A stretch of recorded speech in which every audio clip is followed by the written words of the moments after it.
Many of us have spent decades building a professional reputation and connections and competence, and to have little things like this happen, and then to go to work and have your employer kind of like look at you like, or start having a question, Right. even though what's going on with us is natural, it's normal, it happens to every single one of us women.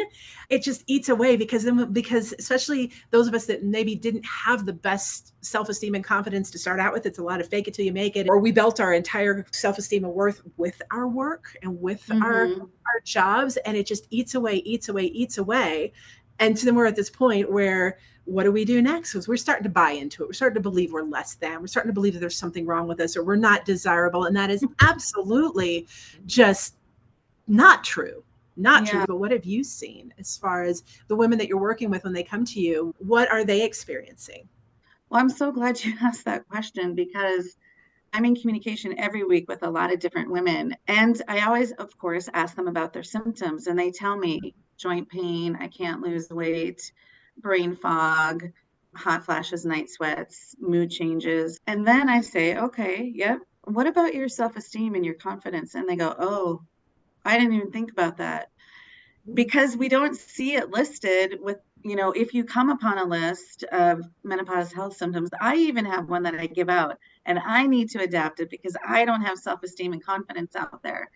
Not every woman, but I think most women experience a change in their self-esteem. Now, there's a difference between self-esteem and confidence. Confidence is our belief that we're capable of doing something. Self-esteem is how we see ourselves as worthy or not. And for me, I've always been a confident person, but my self esteem really took a hit as I aged in the workplace in a very young environment. I was invisible, and I had never been invisible in the workplace. I worked overseas in complex operating environments, and suddenly I was invisible. And year after year after year, that eroded my self esteem. And then I got laid off. And I'm here to tell you that what helped me heal and get on the path that I'm on is I hired a work life balance coach, and it changed my life, changed my mindset. The erosion of self esteem also comes because we're like, what the hell is happening to my body? I don't know. It looks different. Sometimes it smells different.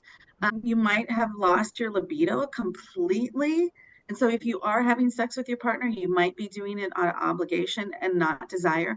And you're wondering, like, is this my new life? Is this it? I didn't even get to live the life that I wanted because I've been socially conditioned to take care of everyone around me. And it's only now that I'm like, wait a minute, have I led the life that I want? Am I satisfied? Am I fulfilled?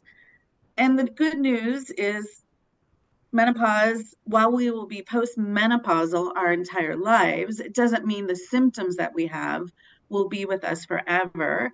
And on the other side of it, there's some really good things waiting. I know you've heard me talk about how I believe menopause is a Mother Nature design, for lack of a better way to put it, a literal pause button, boop, where Mhm. you are kind of forced to look at your life and go, do I want to keep living this way?